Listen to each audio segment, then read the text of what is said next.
Hello and welcome to Network News. Today we've got a very exciting story coming from Eurostar, that being that they've just confirmed a new fleet of double-decker trains to operate through the Channel Tunnel. Kind of. The announcement is that they've placed a €1.4 billion order for 30 Avelia Horizon train sets, with an option for a further 20 sets, which would take the total size of the order up to 50 new trains at €2 billion. Each of the new trains will be 200 metres long with double-decker carriages and a top speed of 320 km an hour or 200 miles an hour. Compared to their existing fleet, the new trains will boast a 20% increase in seating capacity, as each 200-metre unit will have 540 seats, meaning that when joined up to form a 400-metre long train, the trains will have a total of 1,080 seats. The trains are also set to be 20 to 50% more energy efficient than the current fleet, deliver a 30% lower maintenance cost, and will be made of 97% recyclable components.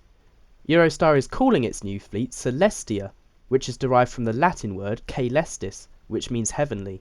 They say, and I'm going to read this verbatim, "It evokes the stars and the essence of travel, perfectly capturing the spirit of a company that links a constellation of cities across Europe." Let's face it, only a marketing person could have dreamt that up.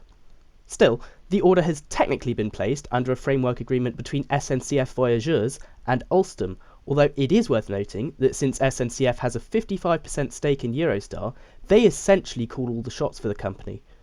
Because of the close relationship between SNCF and Eurostar, you've probably already noticed that the new trains are based off the same design as SNCF's new fleet of TGVMs. Indeed, that's what I've been using footage of for most of this video. Despite this, the trains will of course be tailored for Eurostar's routes. As an example, they're actually going to be built with 4 different voltages so that they're capable of running on Eurostar's existing network across 5 countries: France, Belgium, Germany, the Netherlands and the UK, as well as being capable of running to new destinations such as Geneva and Frankfurt. This follows talks between the UK government and the governments of Germany and Switzerland into the possibility of introducing new direct services. Nothing has been confirmed yet, but the fact that discussions are ongoing is very exciting indeed. The first of the new trains are set to enter service in 2031, but will they ever actually operate through the Channel Tunnel? Well, the first thing to do whenever there's a new story about international rail travel is to check what John Worth's got to say on it, because he's very good at picking through the media hype and getting to the bottom of what's actually been confirmed. He points out that the new trains haven't just got to replace Eurostar's existing fleet of E300 TMST trains operating through the Channel Tunnel, but that since Eurostar's merger with Thalys, they've also got to replace 9 PBA trains and 17 PBKA trains, which operate solely on the continent, so a total of 26 trains. When you consider that only 30 trains have been ordered, and that there's also plans for new routes on the continent, such as between Amsterdam and Geneva, it doesn't leave a lot of scope left to replace the trains operating through the Channel Tunnel. He goes on to theorise that the Channel Tunnel fleet replacement lies in the option for an additional 20 units, which is still yet to be confirmed. This is because there's 8 sets of E300s in need of replacement, but because they're 400 metres long, whilst the new trains are only 200 metres long, it would mean that you actually need 16 trains to replace them. Add in the planned additional services to Frankfurt and Geneva, and 20 trains sounds about right.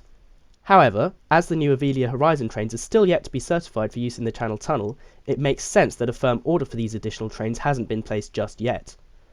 I guess it remains to be seen, but to be fair to Eurostar, they do say in their press release that the entire fleet will be maintained at Temple Mills Depot in London, with an €80 million investment in the depot set to secure 350 new jobs maintaining the trains. Temple Mills Depot has been the source of a lot of attention lately, as there are now other rail companies vying for the limited space in the depot so that they can start competing with Eurostar on journeys between London and mainland Europe. The main contenders are Virgin Trains, Gemini Trains in partnership with Uber, and Trenitalia in partnership with Evelyn.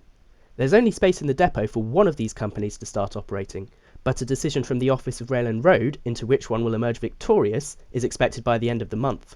So subscribe to Network News so that I can notify you once that's been confirmed. What are your thoughts on Eurostar's new train order? Will we finally see double-decker trains in the UK, or is it just more media hype?